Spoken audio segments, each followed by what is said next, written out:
Now, the Roma Wine Company of Fresno, California presents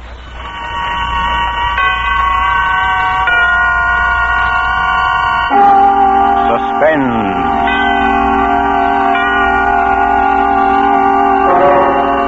Tonight, Roma Wines bring you from Hollywood Miss Bonita Granville as star in Bank Holiday, a suspense play produced, edited, and directed by William Spear. Suspense is presented for your enjoyment by Roma Wines. That's R-O-M-A. Roma Wines. Those excellent California wines that can add so much pleasantness to the way you live, to your happiness in entertaining guests, to your enjoyment of everyday meals.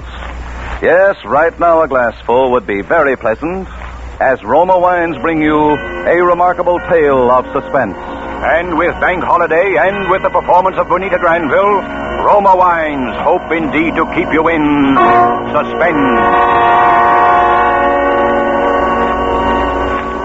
It happened the morning after I became engaged to Harold. I got to the bank a little early that morning, hoping I'd be able to see him for a minute before we opened for business. And sure enough, Harold was just hanging up his hat and coat when I came in the door. You see, I'm one of the junior tellers at the main branch here in town. Or rather, I was. And Harold is assistant manager. That's how we met. So this morning, I didn't stop at my own cage, but went on through the gate and walked up quietly behind Harold. Hello, darling. What? Why, Mr. Osborne, don't you remember me? I'm the girl who you're... Please. Morning, Mr. Osborne. Oh, good morning, Johnson. Miss Evans, would you step into my office for a moment? Why, certainly. Jane, really, you mustn't. I mean... What? I didn't do anything. I just said that... Suppose someone had overheard. Don't you see Well, what how if they had? They'll all know about it in a day or two But anyway. that's just the point, my dear. They mustn't. They mustn't. But we're going to tell our friends, aren't we? Jane, I thought you understood all that. You know how the bank frowns on office romances. After we're married, it'll be different. But Harold, this is different. We're engaged. Nevertheless, my dear, the policy of the bank distinctly is... phooey on the policy of the bank. This is our business. But, Jane, the bank is my career, and I'm only thinking of the bank. And I'm thinking of our life together. Now, Jane, please be practical. In my position here, I simply must live up to the standards of the bank. The bank. Sometimes I wish I could meet somebody, just somebody, who hated banks. Wasn't a very good way to start off an engagement. Or even to start off a day's work, for that matter. I went back to my cage feeling miserable. I got out my cash for the day, including the little package of 25 $1,000 bills that a client of ours always called for on Friday. We never asked why. That isn't a bank's business. And I unlocked my cash drawer and put the money away. Then it was 10 o'clock. And I opened my window for business. There weren't many people in the bank yet. But at my window, there were two men. Good morning. Good morning. Can I help you? Yeah. This is a stick-up. What? Just take it easy and do what we tell you, and you won't get hurt. My friend here's got a gun under that newspaper he's carrying. And I love to use it, sister. What do you want me to do? Here's a paper bag. Fill it up. All right. And don't forget those 25 G notes that George Oliver calls for every Friday. The what? Don't stall. We know all about them. That's one reason we're here. And don't make any funny moves, sister. Because if you do, it's... Cadence.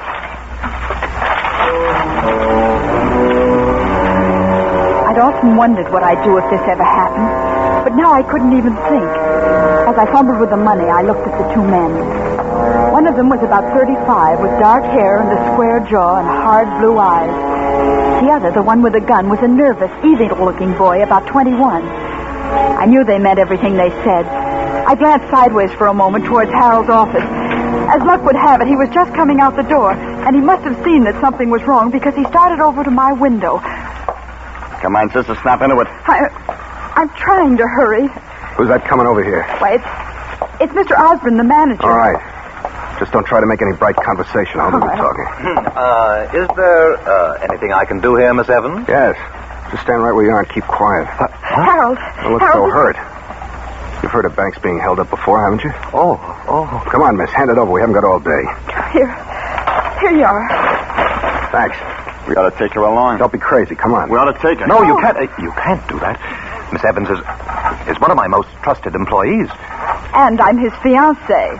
Oh, you are you? Jane. Now I know we ought to take her along. You're a fool, Sonny. Oh, yeah? Well, Harold here don't think I'm so dumb, do you, Harold? Because you know what happens to your girlfriend if you set the cops on us. No. Yeah. Cadence.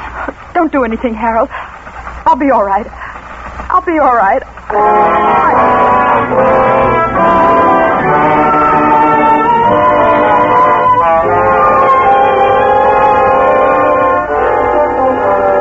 For Suspense, Roma Wines are bringing you a star, Bonita Granville, whom you've heard in the first act of Bank Holiday by Robert Richards, which is Roma Wines' presentation tonight of Suspense.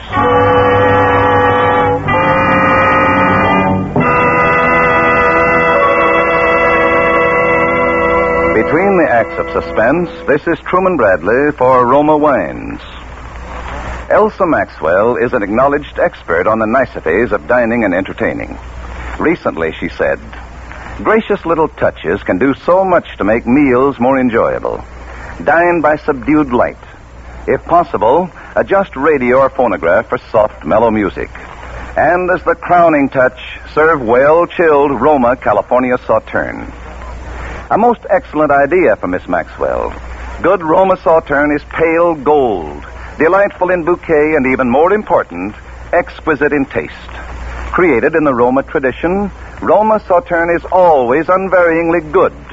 The goodness of luscious grapes, selected at peak of flavor richness in sunny California's choicest vineyards. Carefully pressed, then unhurriedly, guided to perfection by the ancient wine skill of Roma's famed wineries. Good Roma wines are always delicious, yet cost only pennies a glass. Remember, because of uniformly fine quality at reasonable cost, more Americans enjoy Roma than any other wine. R-O-M-A, Roma Wines. And now, Roma Wines bring back to our Hollywood soundstage Bonita Granville, who, as Jane Evans in Bank Holiday, continues a narrative well calculated to keep you in suspense.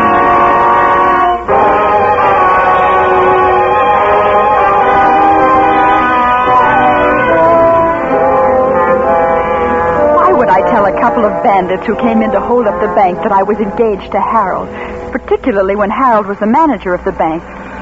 It was crazy, but there were a lot of crazy things I did that day that I didn't understand myself until later. Naturally, when I told them that, they took me along as a hostage.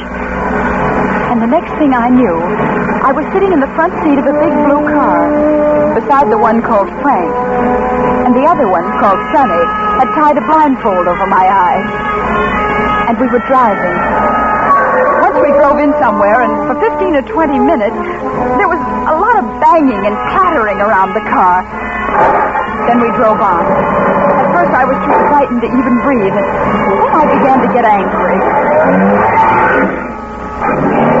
Just what do you think you're going to do with me? To tell you the truth, I haven't quite made up my mind. Yeah? Well, I have. Shut up, Sonny. I demand that you at least take this silly blindfold off. Oh, no, we couldn't do that, darling. Well, Then you might see how we'd strip this car down just now. Change the hood and the fenders and the plate. Shut up, Sonny. You talk too much. Well, what's the difference? She ain't gonna be around to tell I said shut up. What's the matter? You getting soft? No. But a bank rap is enough without having some trigger-happy punk of a kid. You better not talk to me that way. I'll talk to you any way I want to. Watch out the back for cops. Cops? You don't think the little lady's boyfriend is gonna... I wouldn't want to bet too much on it.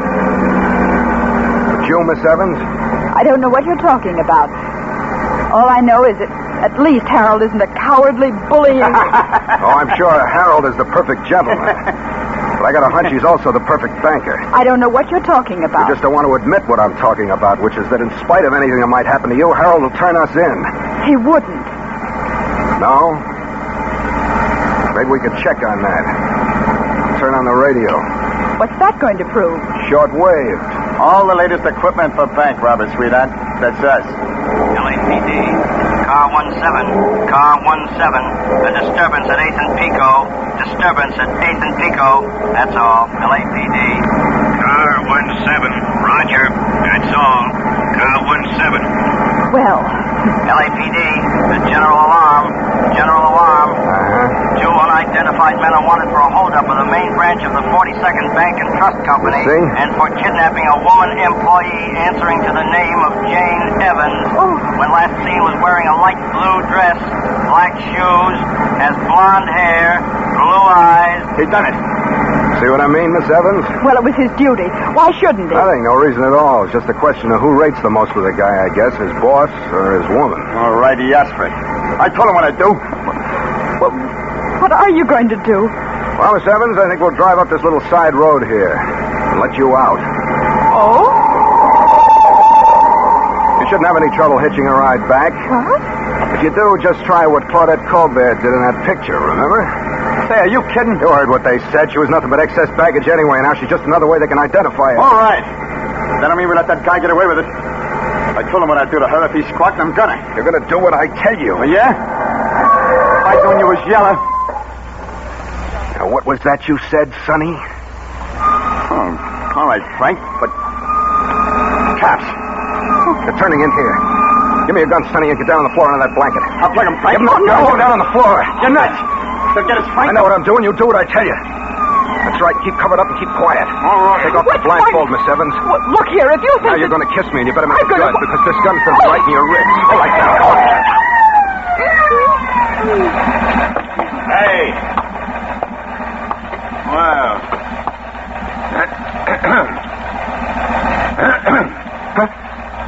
Oh. You kind of startled me, officer. What are you doing here? Well, you must know I'm getting engaged. Is there anything wrong with that? Let me see your license. We haven't got the license yet. Your but driver's license. Oh, sure. What's the matter? Just let me see your license. Here you are. Looking for somebody? Just a couple of guys who held up a bank and kidnapped a girl. Is that right? The young lady got any identification? Well, Go on, tell him, honey. You see, we left town in a sort of a hurry. You might call it a sort of elopement. Oh, sort of elopement, eh? Yes. Well, I guess you're all right. But you know, you shouldn't be parking in here in the broad daylight like this. Yeah, but you know how it is.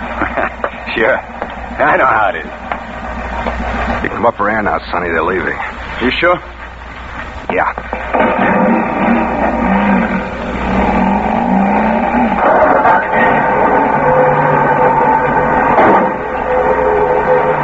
Well, Miss Evans, I'm afraid that under the circumstances, you'll have to put up with our company a little longer. It wasn't as bad as all that, was it? Well, was it? She's out to mind the boys. Does that answer your question? Yeah. I guess it does.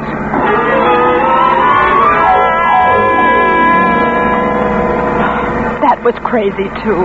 Here I was, my life completely in this big ape's hands, and I had to slap his face. I knew I'd made him angry, and what was even more dangerous, I'd hurt his pride. There was nothing to do about it now. For a long time, we just drove along, and nobody said anything. We were crossing a stretch of desert, heading toward a mountain range, and had just passed through a little town. I saw the car pull out of a side road as we flashed by, but neither of the two men did, and all of a sudden my mind began to race, thinking that maybe now was coming my chance to escape, wondering what I could do, and then my blood ran cold again. The way they were talking. You still heading for the same place, Frank? Yeah, The mountain place? that's right. What about Miss Spitfire here? I'll take care of that when the time comes. She knows too much. That's right. If I thought you was getting soft, Frank. What would you do? What? You know what we gotta do, don't you? Yeah, but where? Not right out here in the open desert. That's a cinch. The mountains? Yeah, maybe the mountains. Maybe. There better be no maybe about it. Cops again. Look, right behind us. Yeah. Those others must have got to thinking things over. Cops! In the middle of the desert and no one in sight for miles. What are you talking about? I'm talking about this. Sonny! I've been waiting to do this all day. What are you doing? Crazy fool! Crazy! Get them before they get out, that's all. Oh, they're shooting back. They know they got a fight in their hands now. Don't wait. Shoot at their tires, you hear? Okay. Hey, they're shooting back. Now, that's not supposed to happen the way you saw it in the movies, huh? You. Oh, me? Yes, you. Get down. Down on the floor. What are you going to do? There's only one thing to do now. Drive like...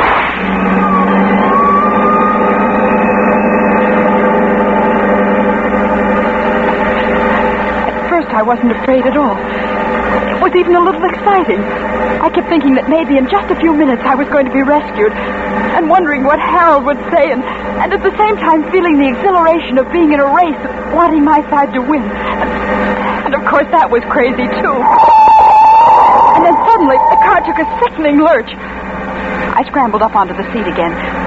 We were out of the desert now, climbing a long, winding hill that twisted up toward the mountains. The police car was falling behind, but it was still following us. We hit another curve. I looked down, and for a moment there seemed to be no road under the side of the car at all. Only a sheer drop down to a canyon filled with huge boulders 100 feet below. We hit the other side of the curve and straightened out.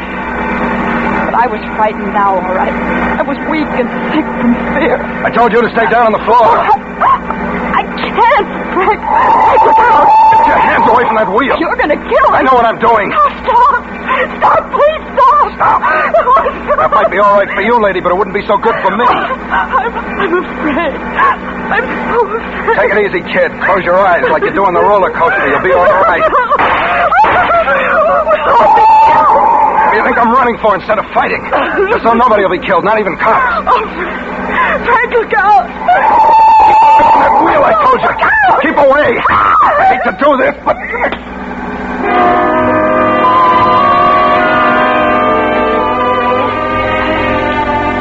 I saw his fist rush toward the point of my jaw, and that was all. When I woke up, it was mid-afternoon, and I was lying on a bed in a bare little room of what was obviously a mountain cabin. Through the one window, all I could see was the jumble of rocks and boulders piled up against the mountainside. I felt my chin. It was sore, and there was a little bruise on it. But aside from that, I seemed to be all in one piece. Look, I told you to keep quiet and shut up. Then suddenly I heard voices. Okay. They were coming from the next room through the crack of a door left an inch or two ajar. Yeah, but... I crept over and listened. Look, don't worry. I'll handle it. Okay. Right? Yeah, sure. I'm going down into town and get some grub like I told you. Okay, Frank. You sure you don't want me to? No. Get going. Okay.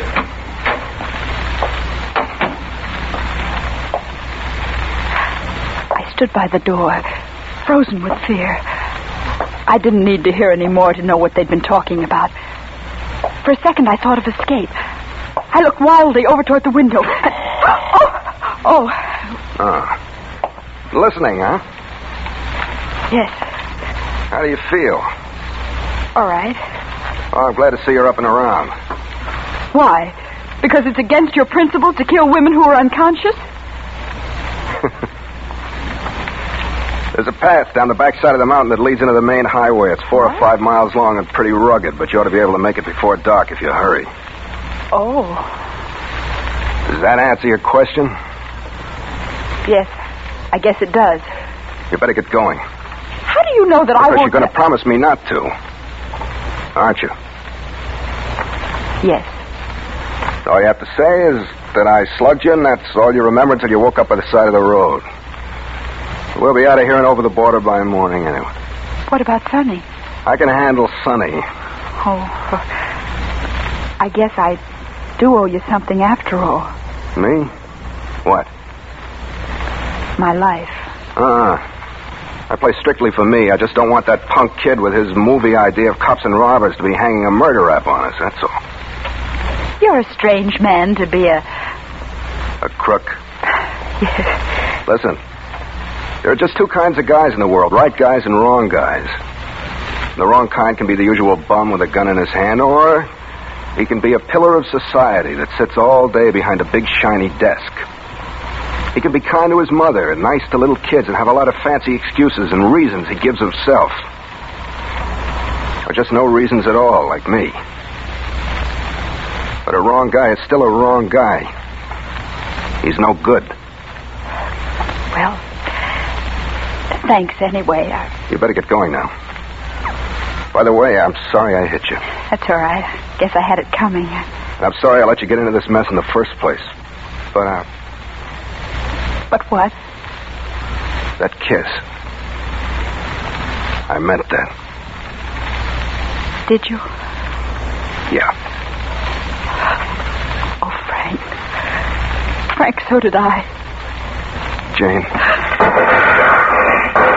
Frank! They must have trailed us here after all. No, Frank, the cops. Yeah. I saw him down ahead of me on the turn in the road. I just had time to turn around and get back. Still got the dame, huh? Yeah. I was hoping you hadn't done nothing yet. She's about the only ace we got left. Take the south window. I'll take the west one. Don't try to go knocking them off. It'll only make it worse. Just keep them covered so they can't rush us. Oh, yeah? Well, if I get a clean shot of one of You them... do it, I tell you. Did you see them? Yeah, they're down behind the big rock. That's as far as they can get. That's as far as they could get even if they had an army until it gets dark. We can turn the car headlights on them. They'd only shoot them out. We can hold them, Frank. I got enough ammunition here to But you hold can't them. eat ammunition. Oh. Maybe they can't get up, but we can't get down either. And we can't stay here forever. Never take me alive. They'll never take me as long as I got a Stop gun. it, will you? Try using your head for a change. Come. Yeah. Frank, what could it be? I don't know. The boys seem to have stopped the artillery barrage, too.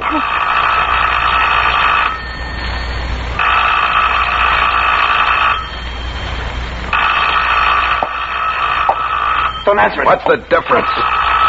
You don't think we're going to kid anybody that we're not home, do you? Yeah? Oh, yeah. Uh-huh. Yeah, she's here. Oh, Frank. Sure, she's all right. Who is it? It's your boyfriend, Harold. Harold? He came along with the cops. He's on the Forest Ranger's emergency call box just down the road. Let me talk to him. You worried about him? No, it isn't that. But let me talk to him. Sure, go ahead. Harold?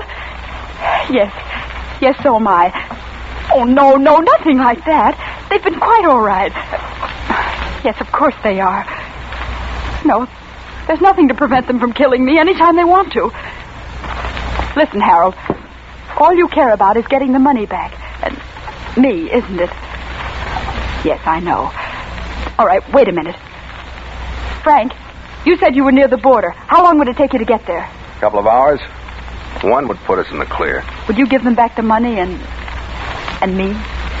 Will the cops go for a deal like that? They've got to. Harold, what's getting dark got to do with it? Of course you can't storm the place and expect to find me alive. Now listen, they'll give back the money. Yes, I'll bring it down myself. But you've got to give them an hour's start. Well, you can just say that they rescued me and the money, but the men got away. Oh, no, Harold, nothing like that. You've got to promise me. On your word of honor. Your solemn word of honor, Harold. All right.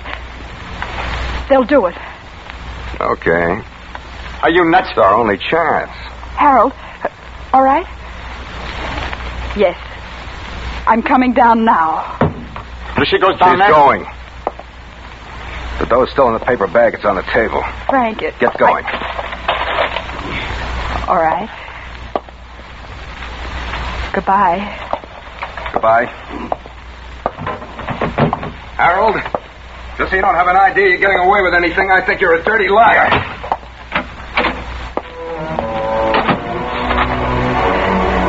I hardly heard and didn't even think about it. I was so relieved. And still so bewildered by everything. Running down the hill with a paper bag of money clutched in my hand. And then I saw Harold crouching behind a rock, and then some policemen. And then I was around the bend, and they were all running up to me. And I threw myself into Harold's arms. Jane, dearest, you are all right. Oh, yes. Yes, I'm all right. Here's the money. Oh, yes. Yes, it's all here. All right, officer. Okay, Chuck, let him go. Come, my dear. Harold, what's that? Tear gas. Tear gas? Yes, it's quite harmless, really, and it's easy. Harold, tell them. Tell them what we found. Oh, I'm afraid it's out of our hands now, Harold, dear. you promised. You gave me your word of honor. Of course I did, but you didn't expect that. You knew all the time. But you planned to... Stop it! Stop it! Please, my dear, you're overwrought. Let me go. Stop it! You can't do this! Stop it!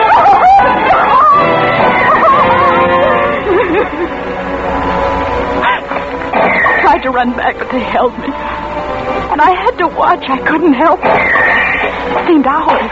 It was only minutes, I suppose, with the tear gas bombs exploding around the cabin and crashing through the windows as they got the range. And then something white fluttered from the door, and they came out. The boy first with his hands in the air. And then Frank, stumbling toward us like blind men, coughing.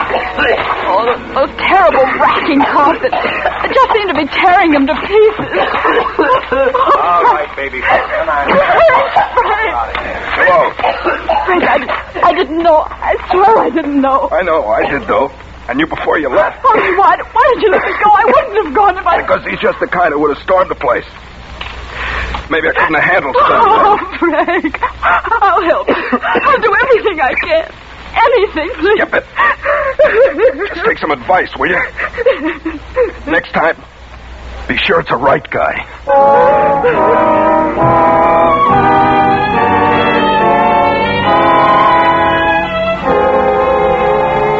Yes, it's funny. It's like he said. People can be honest and dishonest in so many different ways. I got to the bank early the next morning, too. Harold was already there waiting for me. Hello, darling. Hello? I'm so glad you're here early. There are some things I wanted to talk over with you. You know, you're quite the heroine now. Am I? Oh, yes. And you know, I've been thinking, perhaps I was a little too conscientious yesterday. About our marriage, I mean. I think perhaps you were right after all. We ought to Harold, tell Yes? about our marriage. Yes? There isn't going to be any marriage. Isn't going to be any? I found out something about a girl getting married, Harold. Marriage is something you do second. Do? Second? Yes. First, you find a right guy.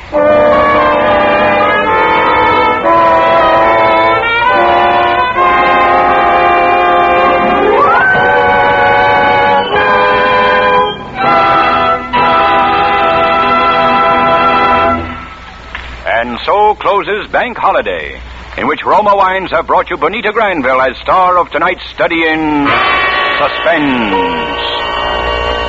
This is Truman Bradley with a word for Roma Wines, the sponsor of Suspense. During the warm weather, nothing tastes quite so good as a tall, frosty Roma wine and soda. And as Elsa Maxwell recently remarked, serving Roma wine and soda is smart, 1945-style hospitality. You'll find this delightful iced drink as refreshing as it is delicious. Yes, and Roma wine and soda is so easy to prepare. Half-fill tall glasses with Roma California Burgundy or Sauterne. Add ice cubes and a bit of sugar, and for a decorative touch, garnish with cherries or fruit. Here's another suggestion. For a delightful aperitif, sip delicious Roma sweet vermouth, well chilled. Zestful, full-flavored Roma vermouth, both sweet and dry, is blended and developed with all the traditional wine-making skill of Roma wineries. Is made and bottled in the heart of California's famous vineyards, yet surprisingly low-priced. Try Roma vermouth soon, won't you? Next Thursday, you will hear Norman Lloyd and Mark Humboldt as stars of Suspense. Presented by Roma Wines, R-O-M-A, made in California for enjoyment throughout the world.